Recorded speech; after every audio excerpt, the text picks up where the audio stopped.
Well, it's a new month and I'm here with a new challenge that I am doing.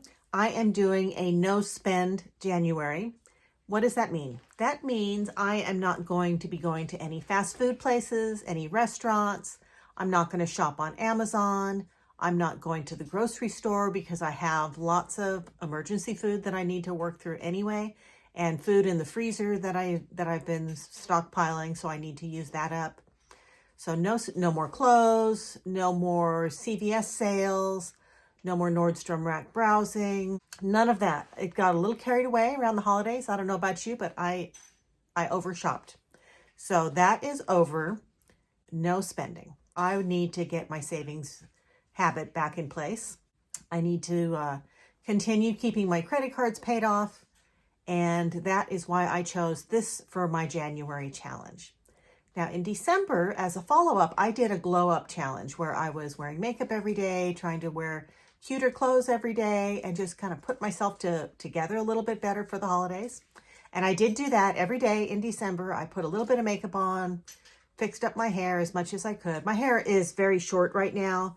I had radiation last year and my hair all fell out. So my hair is what it is, but it is growing back. And quick update on the hair. There's the hair. It's much better.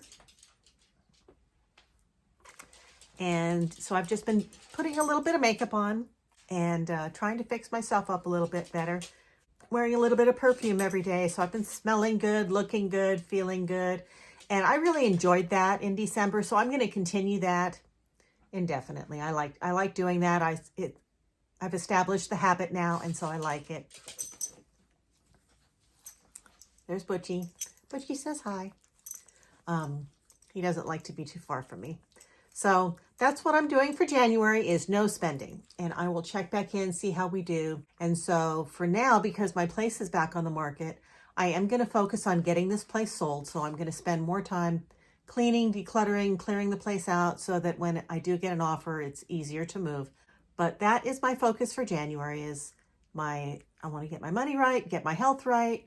That's what I'm doing right now. Is there somewhere that you like to go in the morning for a morning coffee or a morning breakfast? For me, I got in the habit of going to McDonald's after my morning walks. And they kind of suckered me in with those rewards, the free hash browns or the 99-cent coffees that they have on the app. And even with those specials and rewards and coupons, I was still averaging about $9 every day on McDonald's, which is fast food. It's not healthy. It's high calories. And I've cut it out. My no spend month will help me break that habit. What's yours? Are you scrolling on TikTok for the beauty tips? Are they suckering you in to buy all those new pencils and new gel eyeshadows and the latest lip glosses? You don't need them. My no spend challenge is going to show me how often I'm doing that. I'm constantly on TikTok or YouTube, and I'm looking at the skincare routines and the eye makeup routines and the lip combos. And I have plenty of makeup. I have more makeup than I can use. I have more skincare than I can use. So this month, I'm not buying any new stuff. I'm going to use what I have. I can get creative with it. I can look at the techniques, but I'm not buying anything new this month in skincare. Now, I'm actually starting to wonder if I need to boycott Facebook and TikTok, because both of those apps target me so heavily for the things that I actually like.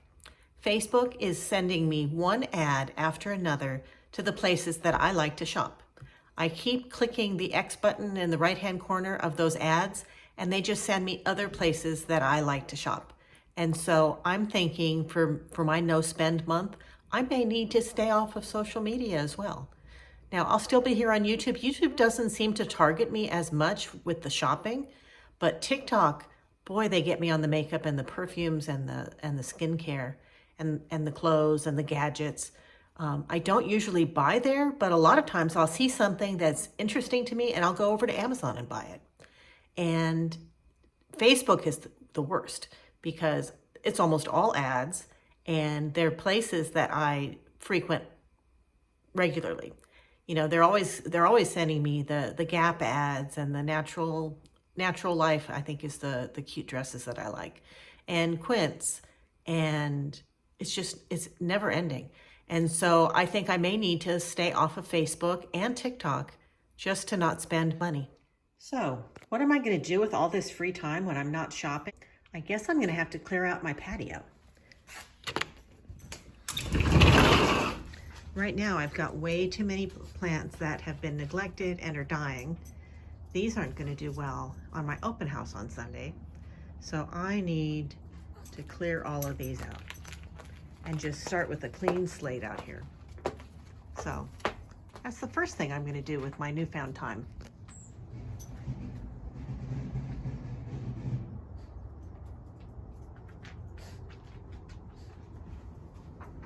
What are you guys doing out here? Well, it's better. Still needs some sweeping, but a lot less cluttery out here. Now also on a no spend month, I'm still going to pay my bills. I'm going to pay the mortgage, I'm going to pay the utilities. I'm going to buy groceries if I need them. Put gas in my car. I'm still going to spend money on the essentials. I'm just not going to buy any extras. I'm not going to do anything discretionary this month.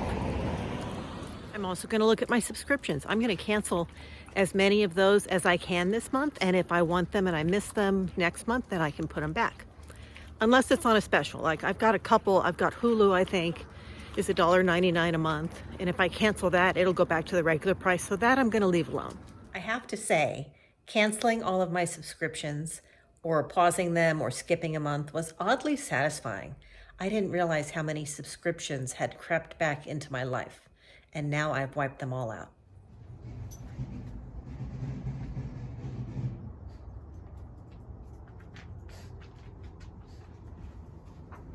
What are you guys doing out here? Well, it's better. Still needs some sweeping, but a lot less cluttery out here. If you're like me, you'll forget that you're on a no spend challenge, and before you know it, you've ordered something. So go to your phone and remove all the shopping apps. I've removed my McDonald's app, my Ralph's app, Amazon. Take them all off your phone, because then when you go to do it without thinking and the apps aren't on your phone, it'll remind you why you removed those apps, and it'll help you to not shop. If you're doing the no spend challenge and you find that you forgot that you were doing the no spend challenge and you spent money, forgive yourself, move on, keep going. Don't give up because you made a mistake. It's easy to do. Have you ever noticed how easy it is to get in the habit of doing something that you don't even think about, and how hard it is to break the habit? If you do the same things without thinking about them, you're going to end up having the same results. So if you go to Starbucks or you drive through somewhere every day on your way to work, a way to stop that habit, because you're going to be an automatic pilot when you're driving, is to take a different route. If you go in a different direction and you go on different streets, it forces you to be mindful and aware of what you're actually doing, rather than just doing it on automatic pilot. So if there's certain things that you stop in and do on the way to or from your daily events and you do them without thinking, take a different route. Do you like to do these challenges with a buddy? But have you noticed that you're spending a lot of time supporting them and encouraging them and trying to get them back on track? And maybe they're doing things or sharing things with you and saying how hard it is that make it actually harder for you. Be really careful about who you choose to partner up with on a challenge like this. If you are doing an exercise challenge, don't pick the friend that never wants to exercise or that has one excuse after another. Same thing if you're trying to lose weight and you're watching what you eat.